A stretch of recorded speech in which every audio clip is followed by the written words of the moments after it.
Sonora, waduh, ini sudah episode ketiga untuk program Ramadan Berbagi, di mana untuk hari ini, ya kan, hari ini Ramadan Berbaginya saya mau mengajak Anda untuk jalan-jalan ke Finlandia. Kalau biasanya mungkin, waduh, ini narasumber saya sudah tepuk tangan ini.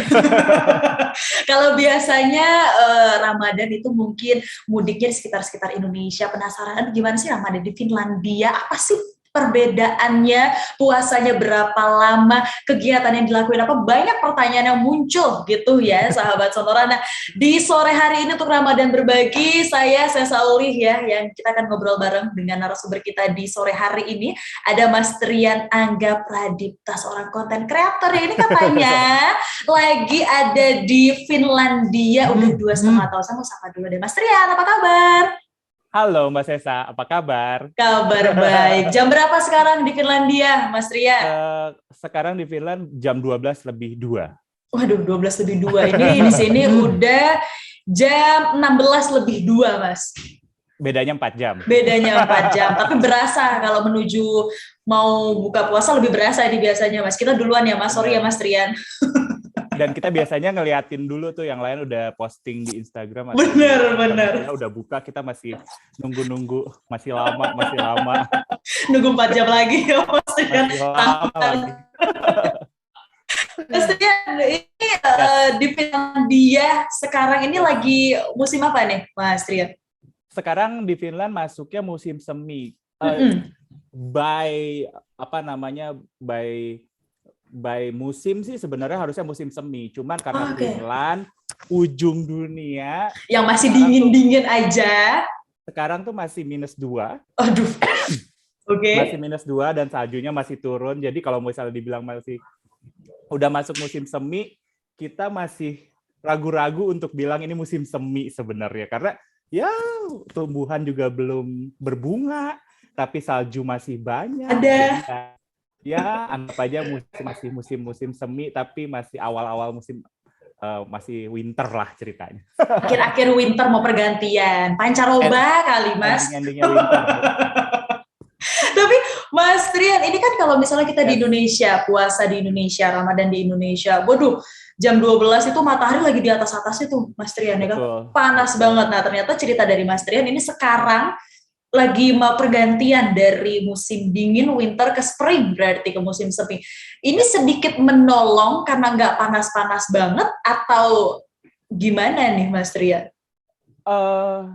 Kondisinya berbeda sih, karena misalnya di Finlandia sendiri, ini termasuk ke saya gitu. Jadi kalau kita ngomongin puasa gitu ya, atau yang ya puasa lah misalnya kayak gitu, itu tuh rasanya tuh kita tuh nggak lapar, nggak aus karena dingin, tapi ada satu kondisi kadang-kadang kita tuh langsung kayak kayak drop, langsung drop, terus kayak gemeteran, terus kayak ini nggak terjadi di banyak orang, tapi ada beberapa orang yang mengalami kondisinya tuh sama kayak saya gitu.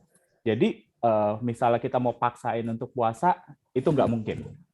Jadi kadang-kadang kalau misalnya, jadi sebenarnya challenge-nya tuh bukan di suhunya, panasnya atau gimana gitu, tapi karena di sini dingin, jadi ketika kita puasa tuh kita tuh nggak rasa lapar, nggak rasa haus, cuman ketika misalnya tiba-tiba jam 12 siang nih kita lagi seru-seruan nih, lagi pada ngobrol-ngobrol semuanya, terus tiba-tiba langsung diem, terus kayak mau keringetan juga nggak bisa, terus gemeteran, terus abis itu mau nggak mau harus kayak di-push sama something yang manis-manis, yang kayak gitu. Terus udah, jadi kita lanjutkan kayak gitu. Jadi sebenarnya mungkin kalau saya boleh milih, mungkin saya lebih milih puasa di Indonesia kali ya. Waduh, iya, milih, karena gimana Mas? Karena secara challenge ya, maksudnya secara tantangannya gitu, di Indonesia mungkin panas kita masih bisa tahan karena saya dari kecil terbiasa, benar. Saya tahu rasanya gitu. Tapi pas ketika di Finlandia saya pikir juga, wah kayaknya seru nih misalnya. Asik ya kan? Gitu kan. Terus akhirnya ya, wah ada keterbatasan yang akhirnya saya tuh nggak bisa push. Jadi ketika misalnya apalagi kayak misalnya pas 18 jam. Sekarang 18 jam puasanya di sini. 18 jam ini kalau di Finlandia. 18 ya, Oke. bukanya jam 9 kurang 15 lah Waduh, kira. itu kayaknya saya udah tidur itu, Mas Tri. Iya, jadi kita untung-untungan. Kalau saya sih termasuk yang misalnya dapat sampai jam 9 tuh untung-untungan, dapat jam 9. Tapi kalau misalnya nggak kekejar pun masalah kesehatan, iya, Nomor satu jadinya ya, karena jadi, kesehatannya. iya, karena biaya pengobatannya mahal sekali. Itu dia. Memang asik ya, agak ada plus minusnya ya, Mas Trian Ada plus ya. minus ya. Tapi kalau misalnya dipilih ya Indonesia pasti Tetap lebih enak. Indonesia, karena dari kecilnya juga udah ngerasain Ramadan di Indonesia Betul. dulu ya, Mas Trian. Ya. Betul. Menarik sekali ini karena kebanyakan orang itu pengen ngerasain puasa kayaknya di luar negeri yang salju-salju, yang dingin-dingin itu enak. Ya kan? Buka puasa minumnya apa dari salju, tinggal ditaruhin sirup di atasnya, Mas. Bener. Tapi ternyata kalau cerita dari Mas Trian sendiri malah lebih milih untuk Ramadan puasa di Indonesia gitu ya, udah terbiasa gitu ya, Mas Trian ya. Betul. Oke. Dan mungkin lebih enak kali ya karena ada matahari gitu ya. Susah ya Mas ya. Di sana susah matahari ya. Kalau jemur baju gimana Mas? Kalau jemur baju sih kita biasanya ada ruangan sendiri buat jemur baju gitu di apartemen dulu. Karena nggak mungkin kering bajunya. Oh, lembab-lembab gitu ya jadinya ya. Oh, kenapa jadi ngomongin baju sih, Mas Trian? Tapi gini, Mas Trian, tadi kan untuk puasa itu ternyata sekarang ini katanya 18 jam. Emang biasanya berapa belas jam, Mas? Maksudnya kenapa sekarang? Apakah berarti sebelum-sebelumnya ini bisa sampai 20 jam atau cuma berapa belas jam dong? Itu berarti beda-beda tiap tahunnya, Mas? Beda-beda. Jadi kan kalau puasa kan kita mundur ya waktunya. Jadi kadang-kadang ini tuh karena di musim semi gitu. Nah, ketika misalnya puasanya terjadi di summer, itu bisa lebih panjang tuh, bisa 23 jam, bisa panjang banget.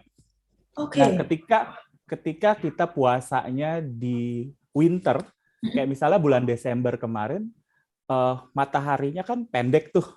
Jadi biasanya kita puasanya mungkin anggaplah sahurnya jam 9 atau jam 8 gitu. Nanti bukanya jam 2 siang atau jam 1 siang karena pendek. Jadi pendek ya? Waktunya pendek gitu. Jadi kita dapatnya di musim apa, terus ya walaupun di winter pun challenge-nya ya itu. Karena kan di sini minusnya lumayan ya. Benar. Berarti ini doa sebelum Ramadan selain supaya puasanya full 30, doanya juga supaya buka puasa juga cepat ya, waktu berbukanya lebih cepat ya. Betul. Oke, menarik sekali. Ini berarti untuk jam puasanya ikut Mekah atau mungkin ikut negara tetangga Turki, Mas Trian? Kalau sementara sih biasanya kita di sini ngikut Finlandia ya, tapi ada beberapa teman-teman juga ngikut waktunya Turki karena misalnya jam 6 sore atau sejenisnya gitu. Jadi lebih ke pilihannya masing-masing sih gitu. Jadi ya ada yang pakai waktu yang ikut waktunya Finlandia, ada yang ikut waktunya. Kalau saya termasuk kayak ikut pakai waktunya Finlandia, mungkin biar lebih gampang untuk benar. adjustment gitu. Tapi beberapa pakai waktunya Mekah dan lain-lain gitu. Dan asapnya kan diambil. Benar itu deh. Oke, baik, menarik. Ini sahabat-sahabat sebelum lanjut lagi kita kulik lagi seperti apa sih Ramadan di Turki juga. Saya mau mengingatkan untuk Anda sahabat Sonora yang mau bertanya, boleh ya, ini karena kita lagi live juga di Instagram dan juga di Facebooknya Sonora yang mungkin Anda penasaran juga Ramadan di Finlandia. Tadi katanya lagi musim dingin menuju musim semi spring gitu ya, seperti apa sih, apa yang dikangenin biasanya, boleh ditanyakan di kolom komentarnya, nanti akan saya bantu tanyakan ke narasumber kita di sore hari ini ya. Mas Trian, ini sambil kita nunggu pertanyaan dari sahabat Sonora, gantian saya mau mengulik dulu seperti apa Ramadan di Finlandia. Ini ada tradisi khusus nggak sih Mas Trian untuk bulan Ramadan di sana? Kalau tradisi khusus sendiri sih sebenarnya nggak ada. Tapi biasanya karena di sini ada beberapa orang masyarakat Indonesia juga, jadi biasanya tradisinya ya kayak kita bikin misalnya pada saat mau buka kita kirim-kiriman makanan atau yang kayak gitu. Okay. Terus bikin apa misalnya kayak buka bersama gitu loh. Nah, kebetulan di sini tuh kalau misalnya kita ngomongin buka bersama gitu ya, itu tuh nanti Mbak Sesa isinya tuh orang-orangnya tuh bukan kayak misalnya umat muslimnya aja gitu atau umat Kristen. Kita tuh nggak ngelihat di situ gitu. Misalnya jadi nanti kita telepon teman-teman atau mungkin dari umat yang lain yang lain tuh kayak message atau WhatsApp ke kita gitu, Mas, ayo yuk kita bikin bukber gitu. Nanti di rumah ikutan aja, nimbrung jadinya ya. Iya. Jadi keseruannya tuh lebih ke sana gitu. Jadi dan jadi lebih kayak keberagamannya tuh lebih rekat aja gitu di sini gitu. Jadi kalau misalnya kayak tradisi apa gitu enggak sih, mungkin yang seperti itu aja gitu, kayak silaturahminya gitu aja, buka puasanya ya Mas ya. Iya betul. Dan yang penting sih makan makanan Indonesia tuh Mbak Sesa, karena itu baru mau ditanyain tadi Mas. Surga loh itu. Berarti meskipun di sana masakan yang dibuat untuk berbukanya adalah masakan Indonesia masih? Iya, kadang-kadang sih kita ikut makanan-makanan yang ada di Finland. Cuman ada makanan khususnya nggak Mas kalau di Finlandia itu selama bulan Ramadan itu ada nggak sih? Nggak ada sih, karena di Finland mostly dia kayak roti-rotian atau salmon dan sejenisnya gitu. Tapi untuk makanan khususnya sih nggak ada makanan yang khusus untuk. Kalau di Indonesia kan kita ada ya kayak timun suri gitu ya. Maksudnya makanan yang di sini tuh nggak ada gitu. Jadi semakanan Indonesianya dan semakanan Indonesianya yang bisa kita dapat itu tuh udah kayaknya separuh surga dikirim ke Finland udah. Tapi Mas Trian, ini kan biasa kalau kita dari Mas Trian dari Finlandia ke Indonesia kan cukup jauh ya Mas Trian ya. Terus tadi ternyata buka puasanya tetap dengan menu-menu dari Indonesia. Susah nggak sih nyari bahan-bahan untuk bikin menu berbuka itu Mas Trian? Susahnya tuh berkali-kali lipat kayaknya ya. Maksudnya kayaknya saya mesti bilang kalau ternyata menjadi orang Indonesia di Indonesia itu adalah sebuah privilege tersendiri gitu sebenarnya gitu. Kayak misalnya Mbak Sesa bayangin deh, misalnya abis dari sini Mbak Sesa tuh lagi pengen makan risol, makan lontong dikasih bumbu kacang. Itu tuh tinggal tolong ada yang beliin. Pinggir-pinggirin doang, bener. Atau beli di depan deh gitu. Di sini nggak bisa Mbak Sesa. Nggak bisa.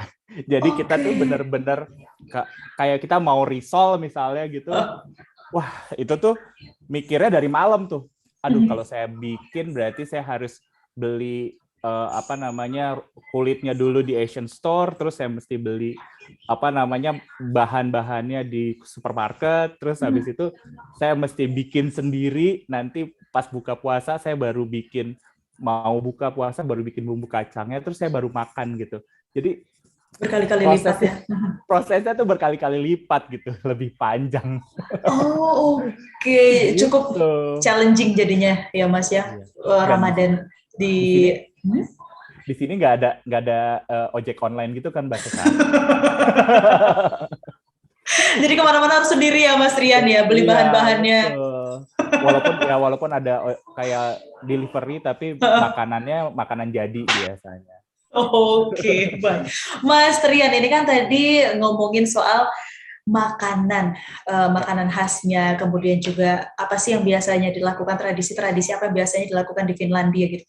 Kalau misalnya boleh saya bertanya, ini Mas Trian, di sekitar lingkungan kerja atau lingkungan tempat tinggal Mas Trian sendiri, apakah ini ikut berpuasa juga atau enggak nih? Kalau enggak nih gimana? Misalnya mengatasi, kalau misalnya mereka suka bertanya, puasa gimana kamu nahan lapar, nahan haus, itu gimana?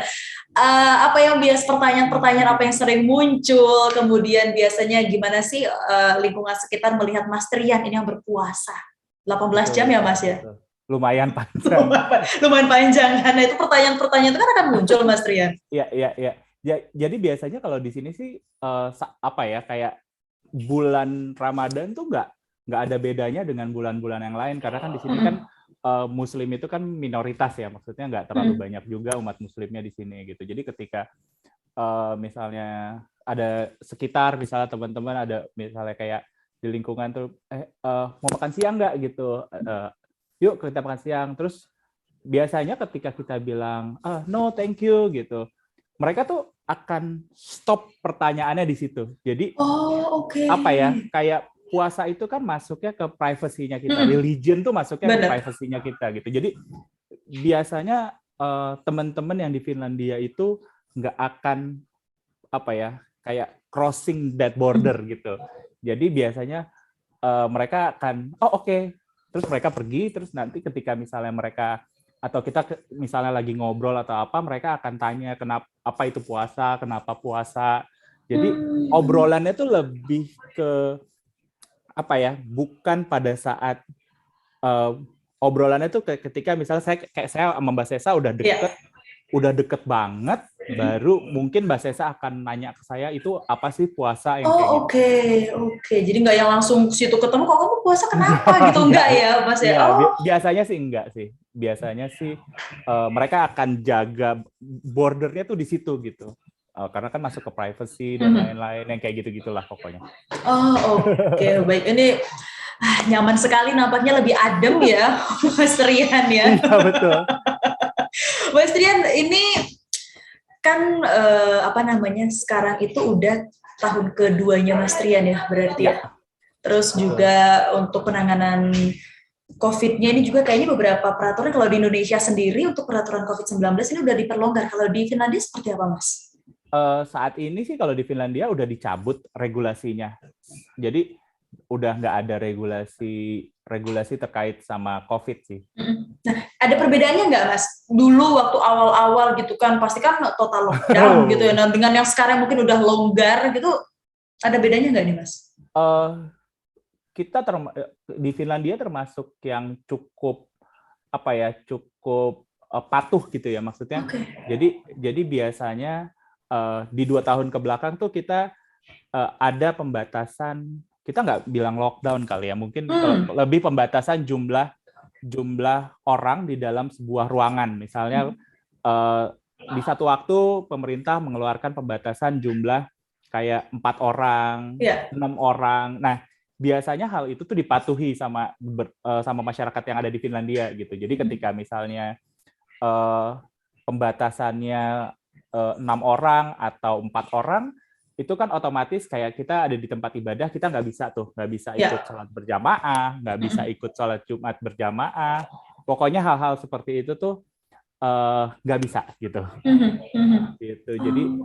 Jadi ini nggak terfokus, misalnya kalau misalnya di kayak umat Islam ada gini, umat Kristiani ada gini, umat agama ini nggak ada ke sana, tapi lebih ke ketika pembatasan jumlah orang tersebut berangsur-angsur membaik, kayak misalnya beberapa waktu lalu sempat ada pembatasannya naik ke jadi 50, itu bisa nih berarti kita bikin sholat Jumat berjamaah di Islamic Center, tapi barisnya tuh masih kayak diselang-seling. Diselang-seling, iya.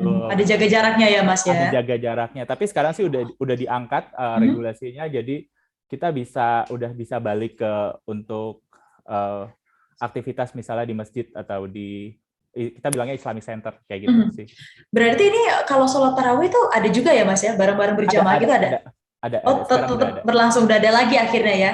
Ada lagi. Tapi ya sebelumnya ya mungkin kayak tarawih itu di rumah aja gitu. Karena kan pembatasan tadi ya. Oke. Mas Rian. Yes. Sebelum lanjut ini ke pertanyaan dari sahabat Sonora mungkin juga ya, ini juga karena kemarin bikin flyer juga bikin flyer. Jadi dari sahabat Sonora yang mau bertanya gitu kan, bisa disampaikan di kolom pertanyaannya itu ada di flyernya itu. Tapi sebelum ke sana, Mas Rian, saya mau nanya dulu. 2,5 tahun di Finlandia itu waktunya cukup lama. Yang berkesan menurut Mas Rian selama bulan Ramadan apa, Mas? Di Finlandia? Apa ya?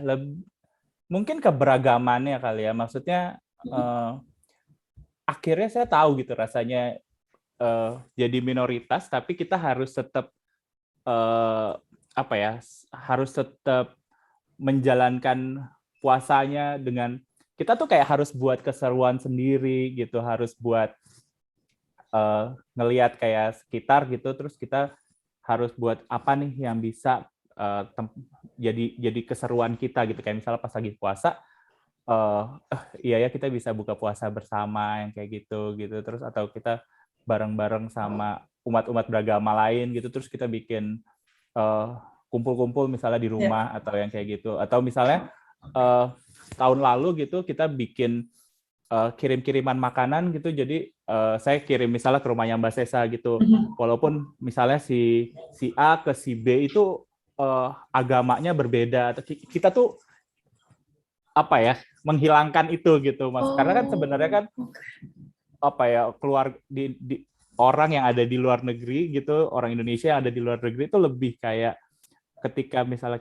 sama orang yang di Indonesia gitu tuh kayak, oh ini kayaknya saudara saya yang ada di sini gitu, lebih ke sana gitu, persaudaraannya jadi lebih erat gitu. Oke, itu yang berkesan ya, meskipun berkesan banget.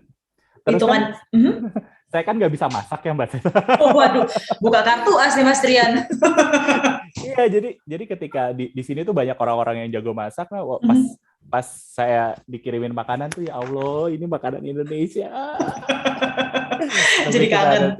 Tapi kangen. Ini ada kumpul-kumpul di KBRI-nya nggak Mas? Saat ini belum. Belum ya? Iya, saat ini belum.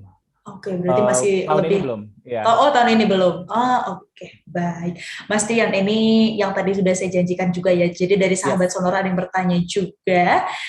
Pertanyaan dari Rini Febrianti 336. Tadi sebenarnya udah saya tanyakan juga ya, tapi bertanya lagi. Mbak Rininya bertanya, kalau di Finlandia ini puasa Ramadannya berapa jam? Kemudian, apakah suasananya semarak seperti di Indonesia? Puasanya sekarang 18 jam, tapi kalau semaraknya karena di sini kita nggak terlalu banyak jumlah masyarakatnya, semaraknya pasti nggak ada semarak yang ini kita ngebayanginnya semaraknya tuh kayak misalnya tiba-tiba sahur ada yang bangunin kentang-kentang di depan rumah gitu, itu nggak ada. Jadi ya kita ngikutin puasanya tuh mungkin kayak misalnya teman-teman di Indonesia kayak kita puasa Senin Kamis kali ya, flow-nya kayak gitu aja gitu, jadi mirip-mirip gitu aja gitu. Oke, itu tadi untuk Rini Febrianti. Terus ada pertanyaan satu lagi nih, Mas Tria. Dia jadi ngekonten ini. Apa bedanya ngekonten di Indonesia dengan di Eropa? Karena tahu kali ya, Mas Trian ini kan konten kreator, jadi pengen tahu juga bedanya apa nih konten di Indo sama di Finlandia. Kalau di Finlandia atau di Eropa lah, kita tuh apa ya? Ada beberapa batasan yang kita harus ikutin, misalnya kayak hal simpel lah, misalnya ada anak kecil, kita nggak boleh tuh videoin tiba-tiba kita videoin muka anak kecil yang kayak gitu.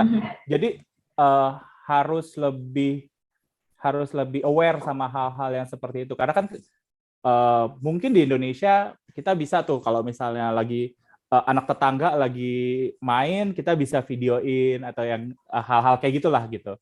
Nah, ketika di Finlandia, hal-hal seperti itu tuh kita harus benar-benar perhatikan gitu. Kayak misalnya kita ngambil video orang di jalan aja kan sebenarnya orangnya mau nggak sih untuk ambil. Jadi lebih ke kita harus tahu bagaimana menjaga privasinya orang sekitar sih. Jadi hati-hatinya sedikit lebih banyak gitu. Karena regulasi dan lain-lain dan kebudayaan juga beda-beda kan. Oke, baik. Ini tadi semoga menjawab juga untuk Rehan 02, Mas Trian. Kemudian ada juga yang nanya ini, karena tadi kita ngomongin makanan Indonesia, agak sulit tadi dibilang gitu kan. Dari Agus Heri 2014. Makanan Indonesia apa sih yang sulit di sana, Mas Trian? Sulitnya mungkin lebih ke bahan-bahannya ya? Bahan-bahannya, betul. Bahan-bahannya, ya walaupun ada beberapa sekarang udah masuk ke toko Asia dan sejenisnya, tapi mungkin kalau saya termasuk yang nggak bisa masak, untuk ngedapetin makanan itu tuh susahnya tuh susah banget gitu.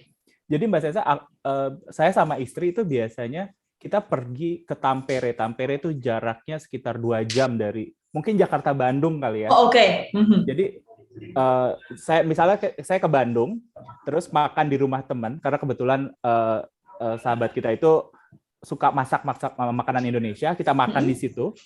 Terus habis itu udah selesai, kita pulang. 2 jam lagi perjalanan ke sini. Oke.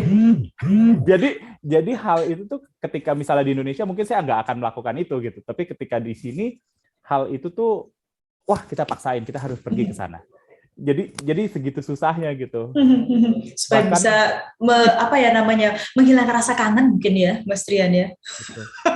Saya sampai sekarang belum makan bubur sumsum, padahal saya pengen banget makan bubur sumsum sama apa yang coklat itu loh, yang kayak yang ini ya biji salak. Iya biji salak. Sampai hari ini saya masih pengen banget itu, cuman nggak ada yang buat. Susah buatnya ya, Mas Trian ya. Nah ini juga masih ngelanjutin dari Agus Heri, ini nanya lagi nih, apakah ingin balik ke Indonesia atau udah kerasan ini di Finlandia, Mas Trian? pengen banget. Pengen ya? Soon sih. Karena ketika misalnya kita udah lama ada di sini, mungkin ini terjadi juga di beberapa teman-teman yang lain. Kalau misalnya kita boleh milih gitu ya, maksudnya ketika kita ada di Indonesia gitu ya, kita akan milih, kita mau liburan ke sini, kita mau liburan ke sini gitu.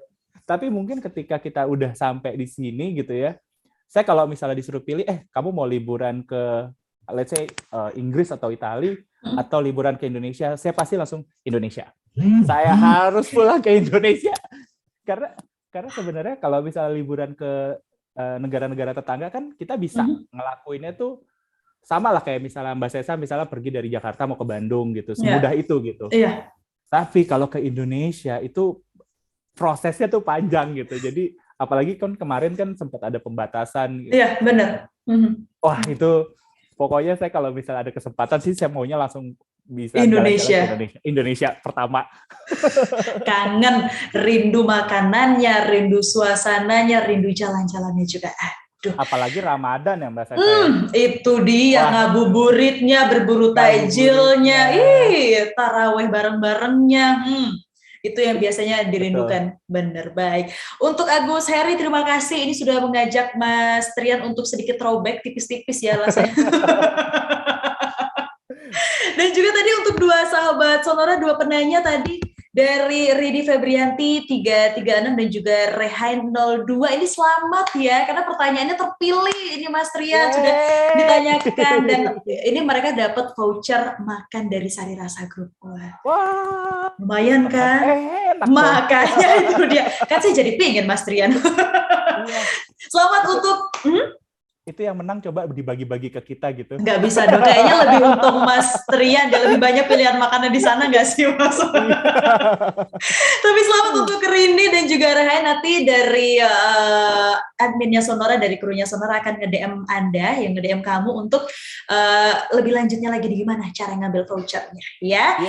Itu dia tadi pemenangnya udah diumumin, Mas Trian tadi juga udah sharing-sharing ke sahabat Sonora di sore hari ini, di sore hari waktu Indonesia. Mas Trian, siang hari di waktu Finlandia berarti ya. Mas Trian, terima kasih banyak sudah sharing-sharingnya. Sama-sama Mbak Sesa. Bahasanya apa kalau bahasa Finlandianya terima kasih apa Mas Trian? Kitos. Kitos. Kitos. Kitos. Kitos, Mas Trian. Sehat-sehat selalu Mas Trian, kontak-kontakan ya kita nanti ya. Siap. Oke. Thank you. Dan juga untuk Anda sahabat Sonora ya, ini juga nggak cuma berhenti sampai di sini aja, jadi selama bulan Ramadan masih panjang kebersamaan kita setiap hari Senin, hari Rabu dan hari Jumat.